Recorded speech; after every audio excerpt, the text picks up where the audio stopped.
Hello out there. This is Tammy, Texas Desert Rose. Thank you for joining me yet again. And today I have a treat for the third time, Miss Tracey Fleniken. She did a show with me, The Power of Not Yet, as well as Art in Chaotic Times. So if you get a chance, go into the history and, take a listen to those. Today, I think it's very relevant, very pressing.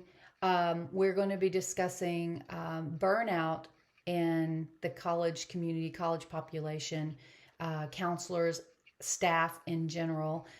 Tracey and I met at North Central Texas College. Awesome little college. It's gotten a lot bigger, based out of Gainesville, Texas.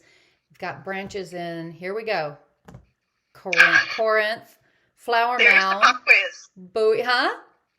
Here's the pop quiz. Let's see I if you pass. know, right? I'm not even up on it. Let's see. Flower Mound, Corinth, Gainesville, Bowie. Where else? Graham and downtown Denton, our newest location. How could I forget Denton? I'm sorry, I know, Denton. right? Don't diss me, please. Subscribe anyway, please. My hometown. I'm so proud of us. It's NCTC still in my heart. I was there when I was pregnant with my son, who is now almost 23 next month, and has remained in my heart. And Tracey is one of those. So welcome, Tracey, and thank you for joining me yet again. Of course. Thank you. I keep looking at my phone as if, I'm going to see your face, so I'm sorry. I keep looking to the side. I'm like, Tammy's over here. She's living through my Y'all, phone. this is really tricky of us because we have the phone for audio and we're each separately recording because obviously we were on the opposite ends of the world, and we're going to patch it together for the show. So if this actually works, I'm going to be so impressed with us. But yeah, you're going to see us looking at our phones. It's going to make a lot of sense. How two counselors can make a technology quilt. This is what you're doing right now. How many counselors does it take? So talk to me, and what I love about you, Tracey, is you're very authentic. Let's talk about the stress of the college environment these days. Well, so, obviously counselors are impacted a lot just because they're obviously the feelers, they're the empaths, they're always wanting to make things better for students. But when you're talking about, COVID, and what's been happening since the pandemic, basic needs being unmet for students, food insecurity, housing insecurity, transportation, healthcare, childcare, people moving back home, people, families moving in together, sharing transportation, sharing housing, having to work multiple jobs, trying to piecemeal things together. It impacts really anybody who's a frontline student-facing, staff member. And in fact, so it's not just counselors that feel everything and that hear everything. It's whoever is a listening ear, whoever is somebody who's there in the college environment working directly with students. It could be one interaction, it could be multiple interactions, but students are, have lots of stories and have lots of lived experiences and past trauma and current trauma, and struggles, just real daily life struggles. And if somebody shows them care and concern and is listening to them, as we should, really, that's really what we should all be doing when we're serving students, and community members and helping people become students, then they're sharing their stories, they're sharing their struggles, and it all comes out. And it doesn't matter what the person's role is, because the student's not going to think, well, this person's in financial aid, or this person's in the business office, so this is my faculty member, so I'm just going to, keep it zipped up. They're just going to tell you what's going on because they just need somebody to hear them, and they need to know what direction to take and what support is available, or just to say, this is what I'm struggling with, and this is what I'm trying to balance with my school life. It's a bonding element, and so they really don't see you as somebody who works at the college. It's the two of you in it together. Right. So we have to move beyond, and obviously a lot of us have. We have to move beyond. That's not my job, or that's not my function. It's okay to have boundaries and to know what your role is. But we don't want to. Yeah, we don't want to shut students down in the midst of sharing. We want to get information and then be able to point them in the right direction to the person who can serve them maybe in that additional capacity, in addition to how you're serving them. So yeah, I'm here in financial aid and I'm helping you make sure you have the money you need to pay for school and supplies and maybe some extra money to pay for other expenses. And I also want to connect you to the counseling office or to the healthcare center, or to this community resource, or do you know about this additional funding source that we have additional grant money or additional scholarship money? So it really falls on everyone to be familiar with the whole network of support available in the college and the community, and that really comes to the counseling and advising. At our college we have counseling and advising together, but it really falls on the counselors, the advisors, the student services personnel to provide the training and empower staff and faculty to know, where do I send a student who needs more help than I can provide in my role? Well, let me say this, that there is, I think that's the huge difference. And I know we've talked about this a little bit in previous recordings, but that's the huge difference between university and community college, and probably why the, what is it called? The retention rate is so good, is because when you walk into a community college, in my experience anyway, you're not just suck it up, buttercup, get your books, go to class. Right. You get involved with the person's life. If they're stressing, if they, like you said, childcare, someone out there in the public may go, what's childcare got to do with college? Well, we get that involved with their lives. Right.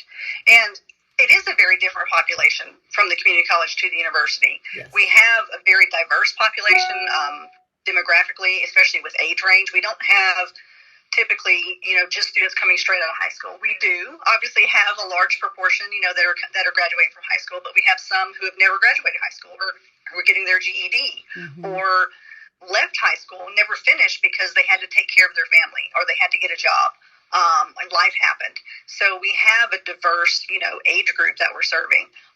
The majority of our students work at least, a part-time job, if not a full-time job, or maybe a couple full-time or part-time jobs. They have children.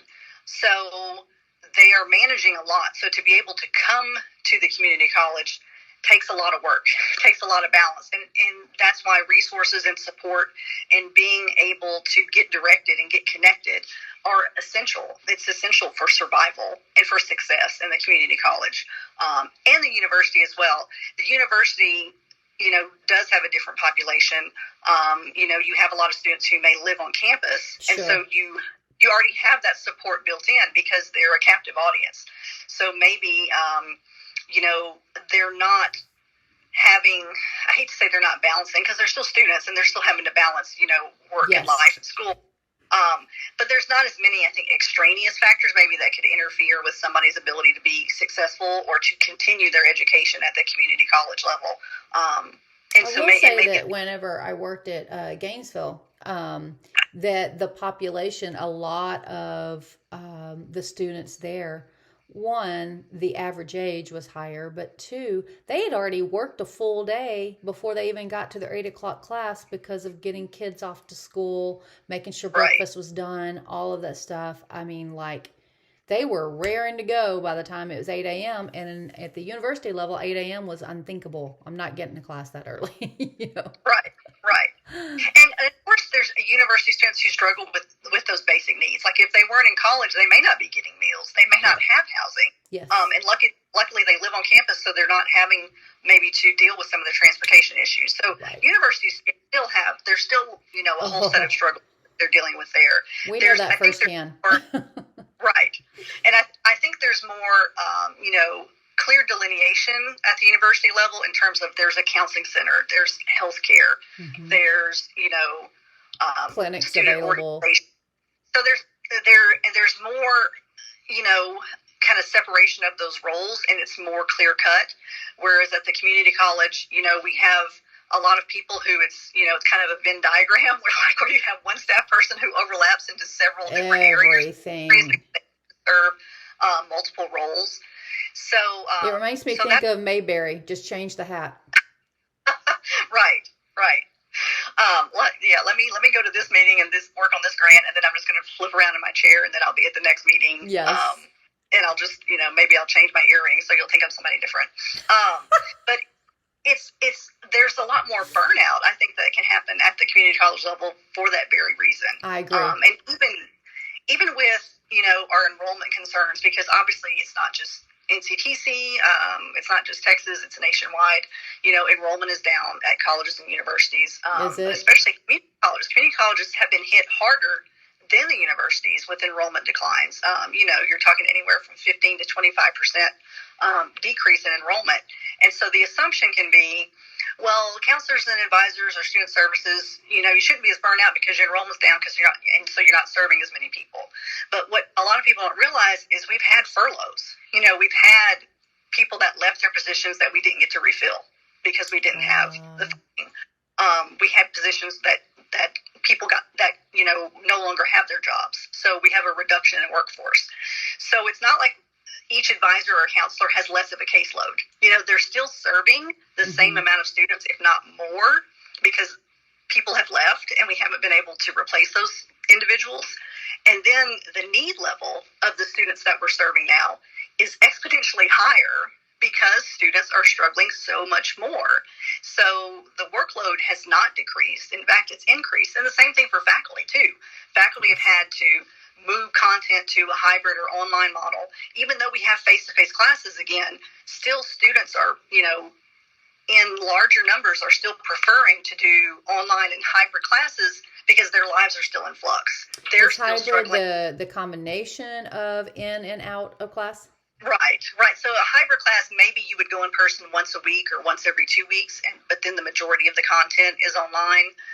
So it allows a lot more flexibility for individuals who they don't know if their kids are going to be able to still go to school this week, or if their class, their whole school's going to shut down for a week or two. Yeah. Is that why you think the dropout or the rate is higher with community college? I'm assuming higher than university because of the extra demands outside of the role as a student? Absolutely. Yeah. So the community college student is typically, balancing a lot more because, again, they're not a traditional age where they're coming straight out of high school where maybe they have a whole support system. And not that every student who comes right out of high school has a great support system. A lot of students who are leaving high school are the first person in their family to attend college. So there's a struggle right there to be able to have their family understand what college means and how to navigate that environment. So that's a lot. If you're the only person in your family who's ever been to college, that's a lot to balance. So when you're coming home at the end of the day, from your classes, or if your classes are online, your family isn't understanding why can't you help with your siblings, or why can't you get an additional job to help the family out financially, because you're just on your computer, you're just doing school on the computer. It doesn't take that much work, not because they're trying to to shoot them down, but just they don't understand. How would they know? There's a whole other level of that, and not just maybe family putting that on, but what we project onto our family is projecting onto us, meaning that I feel guilt. And so therefore I'm trying to be superwoman or Superman with my family because I feel like they're resenting me when they're really not. It's just a hard time. Right. And so the counselors, the advisors, the student services staff, at the college, they're feelers, right? They are there to serve others. They're compassionate and passionate. They're empathic, and they want to help and they want to make a difference. They want to be change agents, right, in that student's life. Correct. They know that education and training, education can be all different forms. It could be a certificate. It could be, a certification that they get in 3 months. They get a phlebotomy certificate, or they get an LVN, licensed vocational nurse certificate, or the RN, or welding, or, computer-related certifications, or they get all their transfer work, their core work done to transfer to university. So education comes in all sorts of forms. But everybody, typically who works at a community college or any college in general is there for a reason. They're there to help others, and they're there to make a difference in people's lives so they have a better way of life. So they work their way out of, survival and can really be thriving and can be, happy and passionate about the work that they're doing and feel like they're fulfilling their purpose. So when you take kind of that locus of control away from student services, from advisors and counselors, where they they're disconnected from students, whenever there was, obviously people were having to work remote. There's a lot of feeling of helplessness. So the students are feeling helpless, and the staff that are serving them are feeling helpless and powerless. So you guys worked remote as well, is what you're saying? Right. There was a period, where we did, and then we kind of went to a hybrid model where we were working in person a couple of days a week, and then working remote.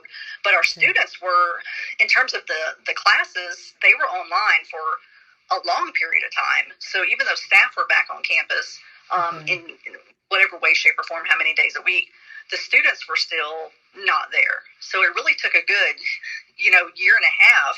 I mean, really just recently, where we see livelihood back on campus. And so it's hard for people who kind of live to serve, and they're not physically seeing the people that they're serving. So, well, let's fast forward. You're back in the office, and your psyche, your brain is having to readjust empaths, right, to all that energy flying in.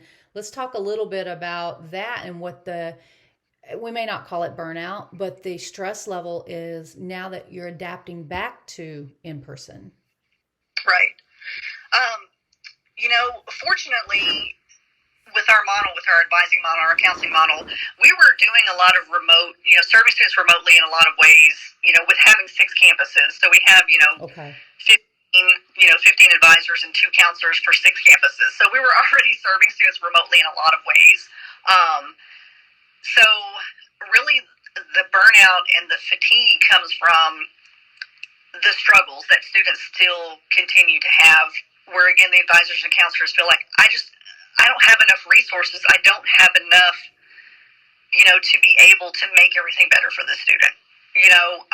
Like it's just, they're continuing to struggle, and I feel like I don't know if I'm making a big enough impact, and I wish I could, it's like I wish I could just wave a magic wand and make everything okay for them, and then advisors and counselors in their own lives, they're having some of the issues that the students are having, with childcare and housing and financial concerns and transportation. So they're trying to manage their own households, their own health, their own concerns, their own struggles, and serve at the same time, and to have that energy level and that compassion level where they need it to be, to serve students that continue, to go through it every single day.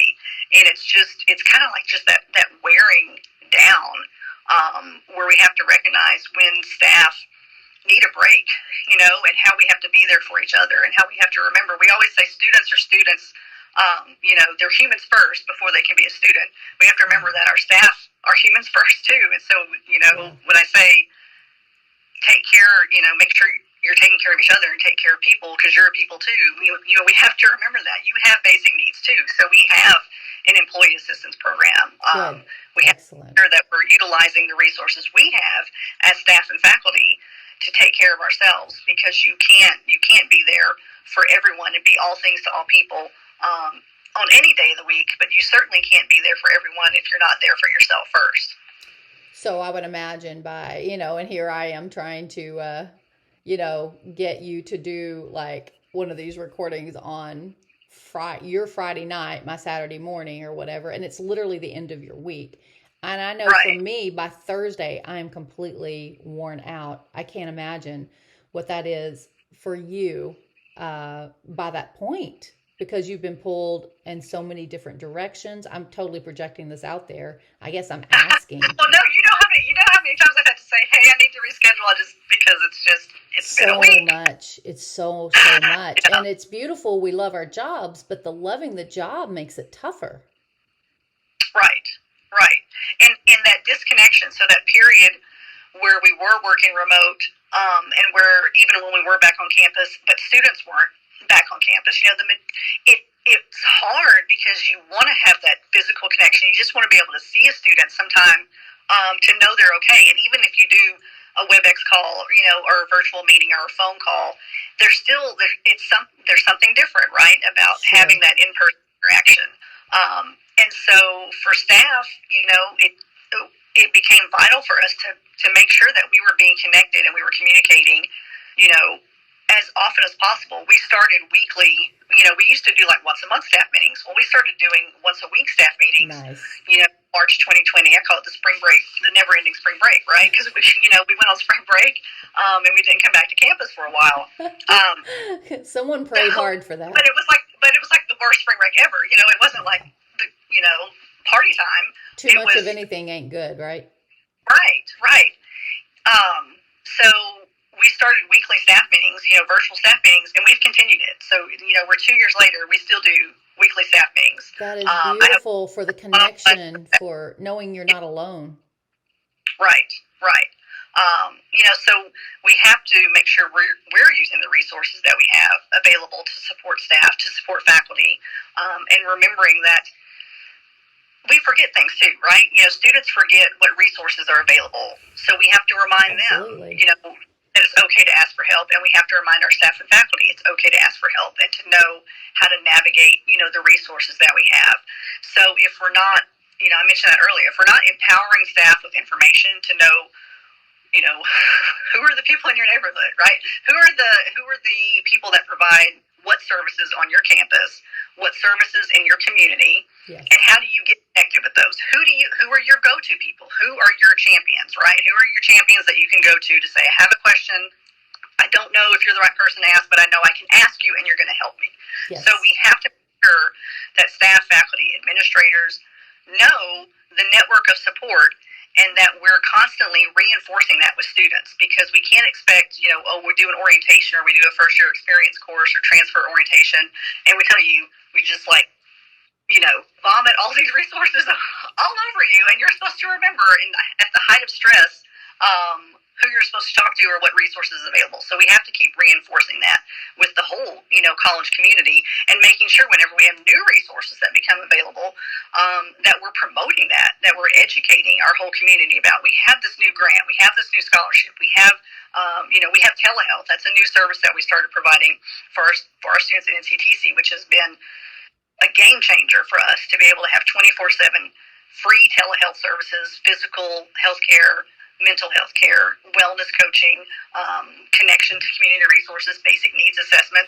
So is that through the EAP, or are you talking for students, or? This is for students. So we've had it through EAP, Employee Assistance Program for faculty and staff. We've had telehealth services, but starting in January of 21, we started working with a telehealth company. Timely MD is the provider that we use. I know there's a lot of them out there. I'm obviously biased because I really like who we work with. And that became such a game changer for us and essential to the survival of our counselors. We have two full-time counselors. I'm LPC, but obviously being director over counseling and advising, I can't do full-time counseling with students. No way. And so I know you would try. You probably have tried. I did try. I tried to do. So having two full-time counselors for 6 campuses when we serve, 14 to, in 14,000 students a year kind of now, but typically 16 to 18 was more average when enrollment was higher. There's no way to provide that level of service to all of those students that need it. And because, 24/7 access, there's something we could never provide no matter how many staff that we had. Because most students, just people in general, whenever the day ends and the noise dies down and we stop, then we realize what's hurting, right? It could be a physical thing that we've been pushing down. I've just got to get through the day. Okay, now the day's done. I'm finally sitting down. This is what's going on with me. Now I can acknowledge whatever pain I'm experiencing.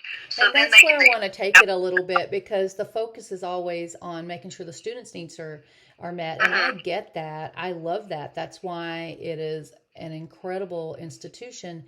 What I am wondering is how admin works to meet the faculty and staff needs. Yeah. So that's... Because the panic attacks happen when it's quiet and you're in bed. Right. Right. And that's actually another service that's provided through our work with Timely MD. They actually do provide faculty and staff support in terms of, I have a student I'm concerned about, who can I talk to about it? What do I do next? Awesome, to process and, that's right. great. Right. they do consultation, which we're there for that. Obviously we have, we want to have great relationships with faculty, and we do have a lot of great working relationships with them. So they can come by, they can talk, they can call, they can email. I got this, paper from a student. I'm kind of concerned about something they wrote, Sure. and it could be something mental health, it could be something domestic violence related, or it could be this student mentioned to me that they don't have a way to get to school.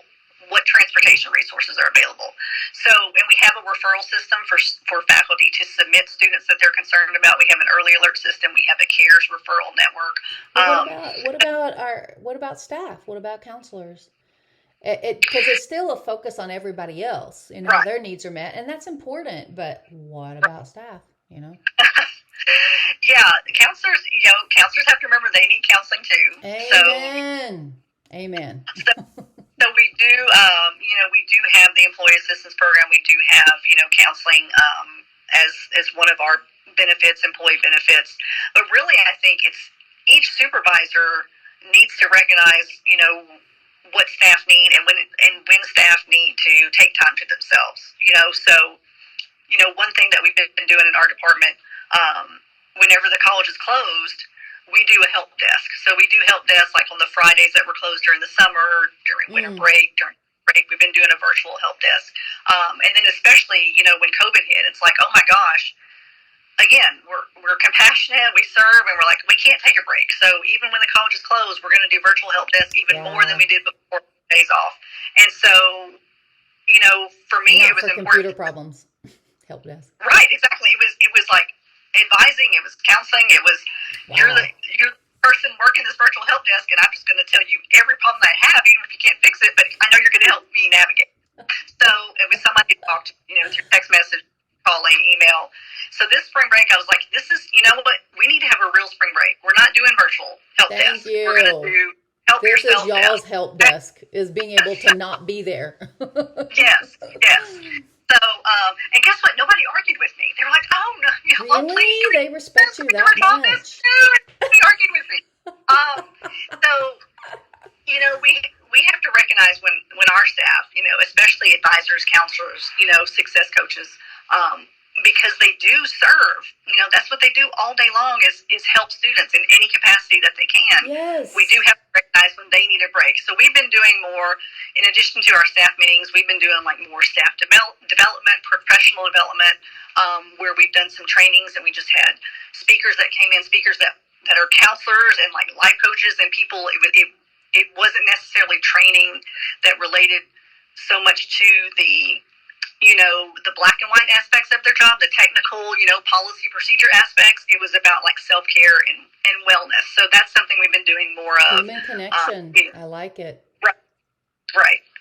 That is beautiful. I love that. So I know I asked you this in one of our other recordings, Tracey, but you are, okay, you're the director, you're the litmus test for the frontline people of the frontline people of the frontline people. You know what I'm going to ask you. What do you do to take care of you? I'm not lecturing her at all, people. Not at all. No, we haven't had this conversation multiple times at all. Physician, heal thyself.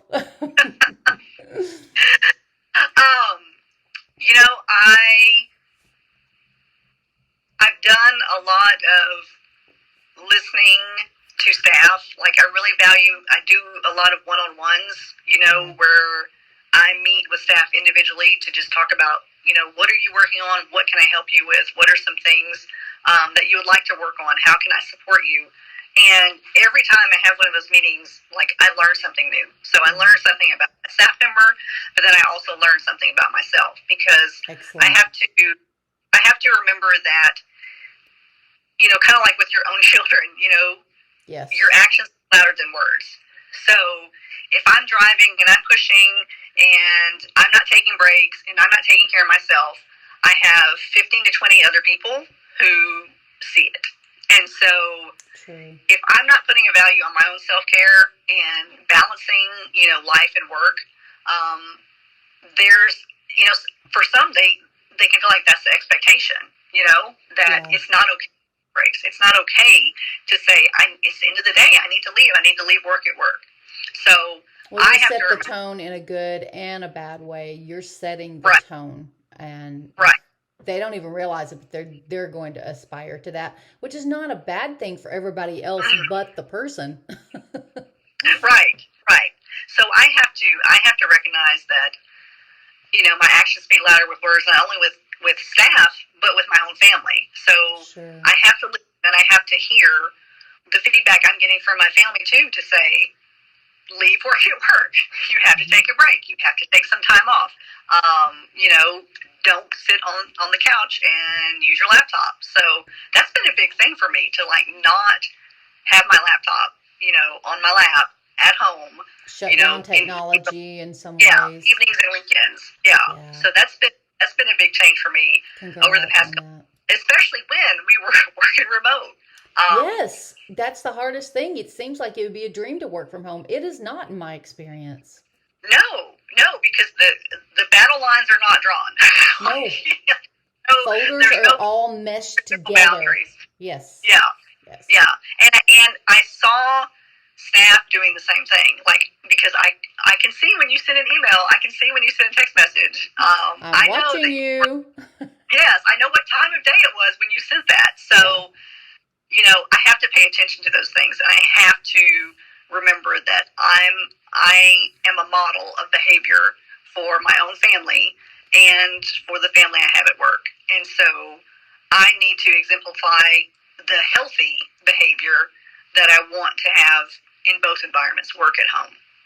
Well, I will say this, that, and this is obviously a biased attitude, but you are an incredible director, an incredible leader, because you do care enough to keep your finger on the pulse. And that's why I check on you, because I know that's going to be one of your last things to think about. That even when you take care of yourself, it'll be because someone in your life you're not able to do as much for them and be there with them. So I do check on you and the other ones who could be burned out there. The front line, run up the tower people, as you've heard me say before. The burnout is real, and it was real in my experience. It was real before January, February Right. 2020. It certainly is now. Right. So the way I see it, the demand for mental and emotional health services are not going to go anywhere. We have job security, Tracey. We don't have to worry. We do. But to kind of wrap up, because the time flies by. Boy, it flies by. Is there any ideas that you didn't get a chance to really impart today? I would just say one of the other things that we've done is a few of us have become certified in ASK training, which is suicide, education and prevention training, and have been providing for our faculty and staff on a routine. And sometimes people think suicide training, that's really scary, because I don't want to have to talk to somebody about suicide. But what it's really about is talking to people and having some conversations before somebody gets to the point of hopelessness where they feel like that's the end. Absolutely. So, being able to have conversations about, are you sleeping? Are you eating? Do you have a way to get to and from school? What are you having healthy meals? Or who do you have in your life? What's your support network? So being able to train faculty and staff on how to just assess a student's level of care, and what their wellness is like and what their support system is like. So that way they don't get to the brink of, extreme hopelessness or where depression or anxiety is so severe. And another thing is just, there's so many wonderful, state and national organizations that you can connect faculty and staff to at your institution. The Hope Center, the Real College Movement about basic needs, and students or the staff too. Well, if for students, but if you're looking at their research and looking at all their great support and resources and their data and the trends and how to provide the best network of support for students, when you're creating a support system for students, you're creating a sigh of relief for your faculty and staff. If you feel like you have a good system in place, and you know how to connect students to support, and you know what support is available. That's what faculty and staff want. They just want to know where to go. Where do I go to help a student get what they need? Because then that alleviates stress and anxiety for them. So that's a wonderful organization. The JED Foundation, Healthy Minds, all of these organizations they have free training, they have great research out there, they have great resources like social media that you can use with your students, free assessments, all sorts of resources that can help empower and educate, faculty and staff, and where you don't feel like you have to reinvent the wheel. Like, I need to, we need to start a whole awareness campaign about mental health month or domestic violence month. There's so many resources out there, and it's a matter of just pulling them all together. To help the burnout. And for those of you who don't go to a community college or whatever, that, Tracey, what you're saying is these are national, so check in with your counseling department wherever you attend. For any kind of resources. And it's one of those things where you don't know you need the help and the assistance until you get it, and then you realize how much you needed it. So don't wait till it's to extremes to do that and to reach out. So making sure people know asking for help is not weakness. It's absolutely essential. Everybody needs help at some point in their lives. And so vulnerability. Hearing people's stories and sharing experiences and knowing that help is always available. We just have to make sure we're asking the right questions and we're providing an environment where students feel like they can share, what they need to share to ask for the help they need. Well, Tracey Fleniken, I sure do, as always, love and appreciate your dedication and determination and willingness to share it with the masses. Hopefully this will reach far, far, far reaching. As Tracey said, you guys, if you're feeling it, reach out. People want to help. It's just hard to ask, but grin and bear it and ask. Okay. Thank you, Tracey Fleniken, and blessings to everyone. And this is Texas Desert Rose signing off again. Peace. Thank you. Thank you.